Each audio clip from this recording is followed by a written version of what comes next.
big personalities, and Brandon followed suit. This led to a little bit of a problem at school when he wouldn't pay attention. I knew we were in trouble when the second grade teacher went to his mom and I. It's not that Brandon talks a lot, but I think that he thinks he's a game show host. He was a really good artist. When he was in his young teens, he would paint canvases and sell them for extra money. And he didn't like traditional sports. He liked more of the X game type of sports, like BMX, bike riding, and skateboarding. When he was 13, he broke his wrist really badly riding his skateboard. He actually had to have it re-broken to have it set properly. So, of course, they had to give him opioids for the pain. This led to a problem because Brandon liked the high that he got from the opioids.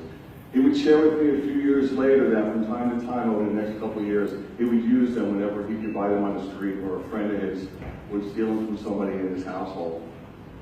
In May of 2015, I got a phone call from Brandon telling me that he had an addiction to heroin and to opioids. This was killing me inside. When I beat my addiction to crack cocaine 20 years earlier, I thought that drugs were out of my life forever. But now they had come back to my life with my son. He wanted to move in with me, so as a parent, you have a choice. You either take him in, show him love and support, keep a close eye on him, make sure he gets a job, encourage him to go to meetings, or don't let him move in and risk sending him to the street. He wouldn't let his mom and I send him to So when he first moved in, I took him to a doctor, and I got him a prescription for Suboxone. Suboxone is a drug used to help kick the heroin addiction.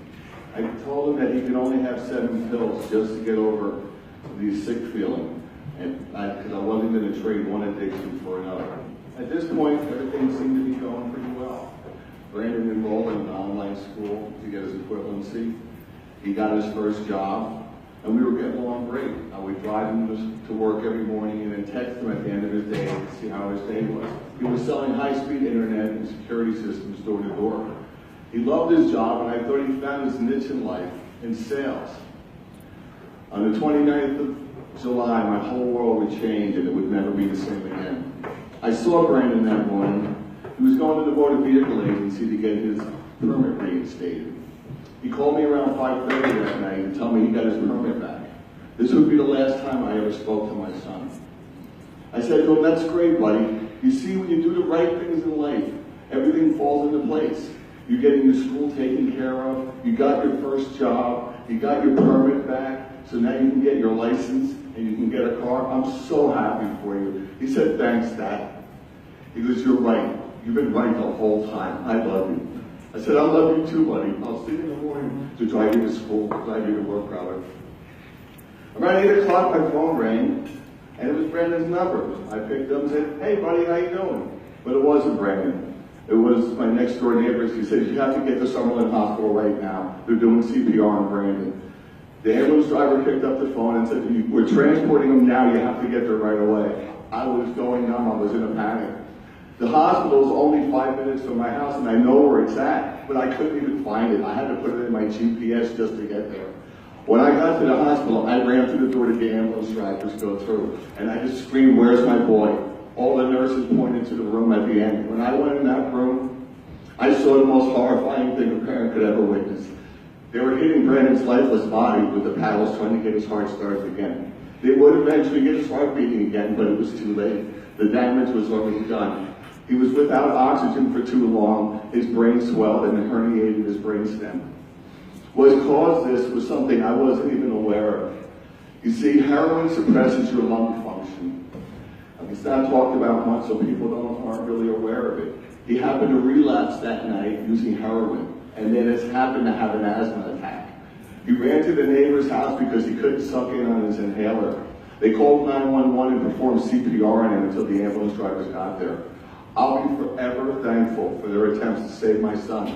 Because of the fact that they performed CPR on Brandon, I was able to donate his organs and save 4 other lives.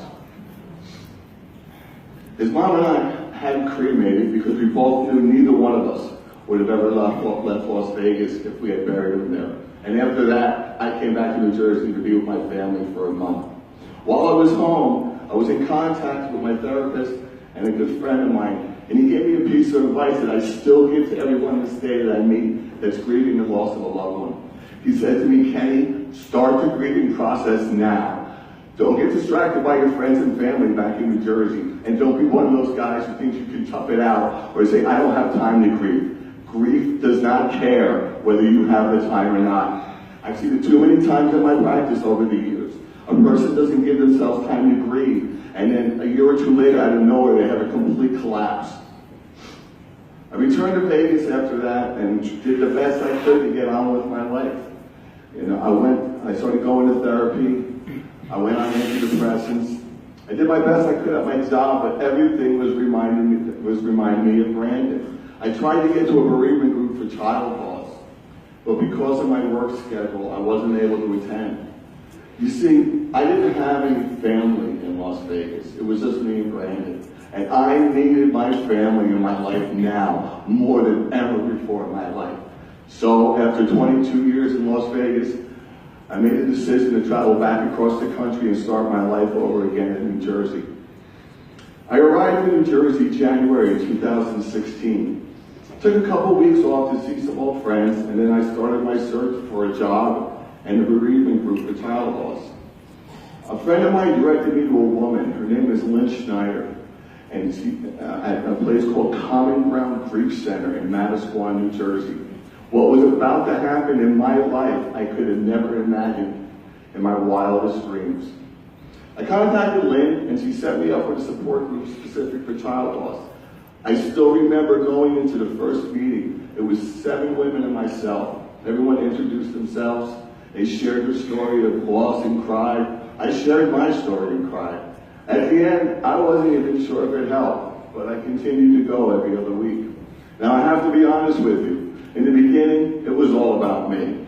I listened to everybody tell their stories, but in my eyes, since I lost my only child, I thought that my pain and my suffering was the worst. But in time, I started to put myself in other people's shoes. There was a woman there who lost a twin, and then there was another woman whose husband left her 2 weeks after one of her children died. And I thought to myself, well, how will I deal if something like that happened to me? So as time went on, I started to offer advice to people in the group from things that I had experienced, such as going to individual therapy or making a choice to go on antidepressants, or just getting out of my house and going for a walk. Staying inside my home, inside my own mind, was a prison cell. You what-if yourself until you go crazy. What if I made Brandon go to rehab if he wanted to live with me?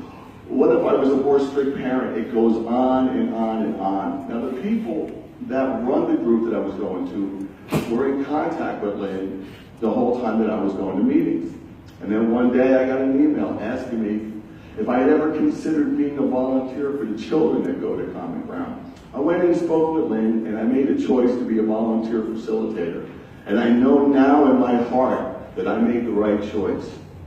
I completed my 21 hours of training and had my very first meeting at the end of September 2016. And what happened in that meeting opened up my heart in a way that I can't even describe.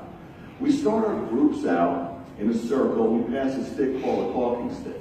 When you get the stick, you say your name, your age, who died, and how they died. Now, in my particular group, I had 2 siblings whose parent had died from drugs. When the older sibling got the stick, she said that her dad died from a heart attack. When the younger sibling got the stick, she now said the same. When I got the stick, I said, my name is Kenny, I'm 53 years old, and my son died from drugs. Now, our talking circle lasts for about 30 or 40 minutes, and then the children get to go play. This particular night, when it was time to play, the older sibling ran up to me and she whispered in my ears, my daddy died from drugs too. It was a moment I'll never forget. The fact that I shared my truth, this child was now given permission to not be embarrassed that her dad died from drugs too. And she no longer said in following meetings that her dad died from a heart attack. She said the truth, that her dad died from drugs. And in the meetings after that, the younger sibling said the truth. My presence had made a difference in a child's life. This opened up something inside of me that I never knew I even had.